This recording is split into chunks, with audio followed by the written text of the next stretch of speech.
Alright guys, it's Ben from the Reading Review and we're back here today with a match preview for Reading against Leeds United. Let's do this. So, Leeds, one win in their last 4 league fixtures.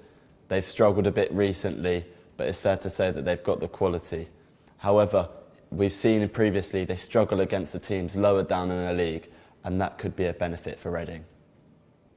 We've seen recently in Leeds' 1-0 loss to Wigan that they have in fact struggled against teams that like to sit back and soak up the pressure and hit them on the counter-attack, just like Wigan did against them. Let's talk about Reading. Last week we got a 3-0 win away to Sheffield Wednesday.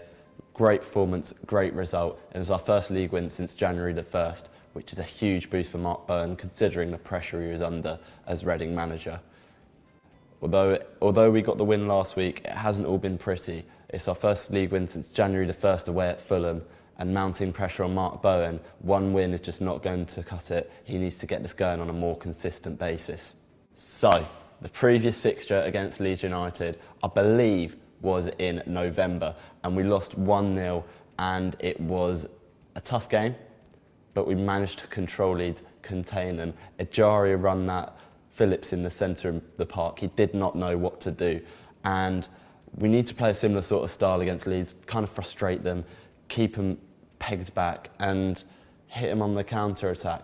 The reason why we lost that game in the first place was due to a counter-attack. We lapsed the concentration at a corner at 87th minute and they capitalised on it.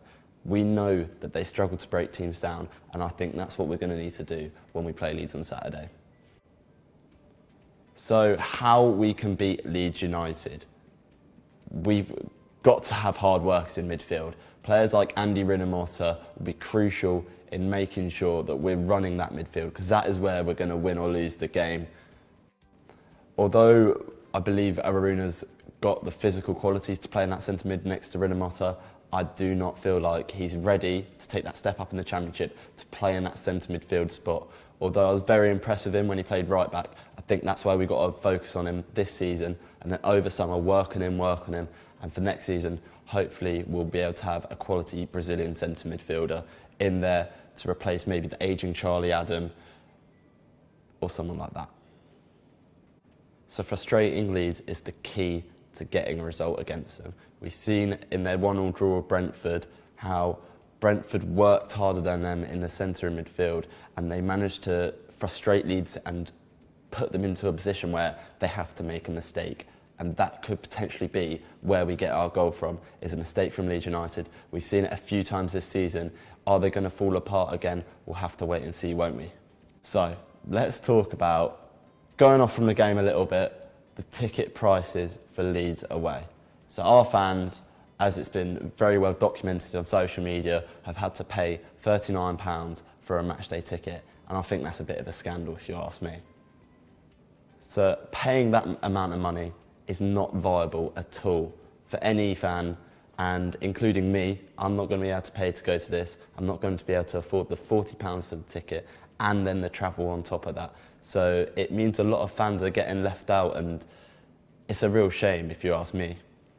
And the fans I really feel sorry for in this situation where Leeds are charging so much is their own fans. And the reason is that they're getting charged these prices every single home game, every day. And I feel really sorry that owners are trying to suck out as much money out of the fans as they possibly can. And that begs the question, do the Leeds United owners really care about their fans, or are they just in it for their money? We've seen £20 tickets is the maximum for away fans at Reading, and I think this is how it should be in other stadiums in the country. I think the owners are capitalising at Leeds on the fact that they're playing well this season. I think if they were in a similar position in terms of how they're playing to us, I feel like they wouldn't get the attendances charging that much money, and they're just basically taking advantage of the fact that Leeds are doing well, which, if you ask me, is pretty disgusting. And this just begs the question, really, should there be an away price cap in the Championship? Now, we've seen teams like Leeds charging £39. Sheffield Wednesday last week charged a similar price, and you can see in the Championship, in terms of average ticket prices, it's considerably higher than the Premier League in terms of away fans. So it begs the question, should there be a price cap for away fans in the Championship. We've seen Reading, £20, easy.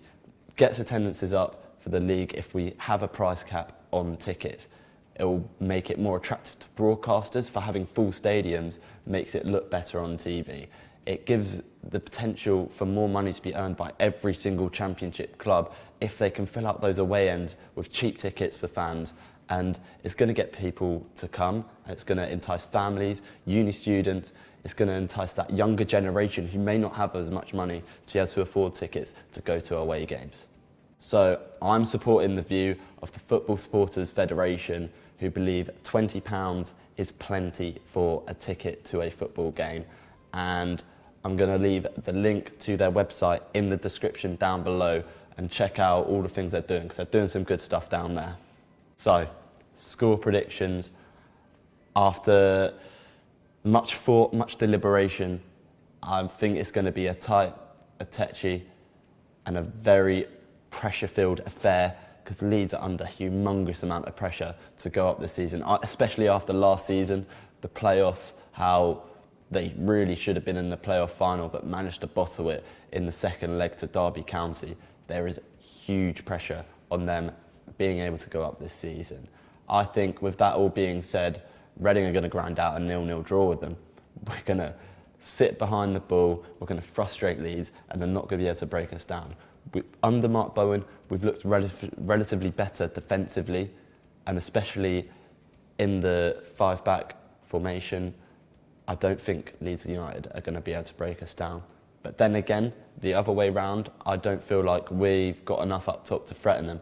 With Lucas Shaw out, I don't think Puskas and Baldock are really doing the job. Although Puskas has got 2 goals in his last 2 games, I still don't believe he's in the greatest form, and I still don't believe that he's really that striker that we were promised in the summer, and we'll just have to wait and see, won't we? So, thank you for watching this match preview for Leeds United against Reading. Please like, comment, subscribe. Let me know what you think the result will be in the comments below, and I'll see you later.